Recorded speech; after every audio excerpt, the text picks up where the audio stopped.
Hi అండి. Welcome back to my channel. మరొక కొత్త వెరైటీతో మీ ముందుకొచ్చేసానండి. ఇక్కడ మనం సొరకాయతో వెరైటీ తయారు చేయబోతున్నామండి. ఒక సొరకాయ ముక్కను తీసుకున్నాను. దానికి చిక్కు తీసేసి చిన్న చిన్న ముక్కలుగా కట్ చేసుకున్నాను. 2 పచ్చిమిర్చి తీసుకున్నాను. తర్వాత ఒక ఉల్లిపాయ తీసుకుని దాన్ని ముక్కలుగా కట్ చేసుకున్నా. కొంచెం కరివేపాకు తీసుకోవాలండి. ఇప్పుడు మనం ప్యాన్ పెట్టుకొని అందులో ఆయిల్ వేసుకొని ఆయిల్ హీట్ అయిన తర్వాత ఆవాలు వేసుకోవాలండి. ఆవాలు చిటపటలాడించాలి. తర్వాత జీలకర్ర వేసుకోవాలి, పచ్చిమిర్చి, కరివేపాకు వేసుకోవాలి. కట్ చేసి పెట్టుకున్న ఆనియన్స్ కూడా వేసుకొని కొంచెం వేగనివ్వాలి. దీనిలోనికి తర్వాత సొరకాయ ముక్కలను కూడా వేసుకోవాలి.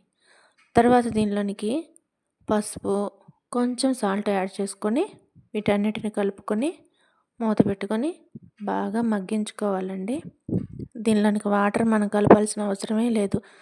దీనిలో వాటర్ కంటెంట్ అనేది చాలా ఎక్కువగా ఉండటం వల్ల డాక్టర్స్ కూడా ఎక్కువగా తినమని సలహా ఇస్తారండి. ఈ వేసవి కాలంలో ఈ విధంగా తినటం అనేది వంటికి చాలా చలువ చేస్తుందండి. చూడండి, మన ముక్కలు మంచిగా ఉడికిపోయాయి.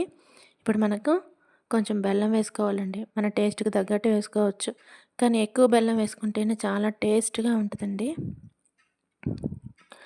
దీన్ని చూడండి ఎంత జ్యూసీగా వచ్చిందో. దోశలోకి బాగా తింటారండి. దీనిలో ఫైబర్ కంటెంట్ కూడా ఎక్కువగా ఉండటం వల్ల బాగా త్వరగా డైజెస్ట్ అవుతుందండి. ఇంకను ఇందులో లో క్యాలరీస్ ఉండటం వల్ల వెయిట్ లాస్కి కూడా ఉపయోగపడుతుందండి. చాలా టేస్ట్గా ఉంటుంది. అందరూ ట్రై చేయండి. Thank you.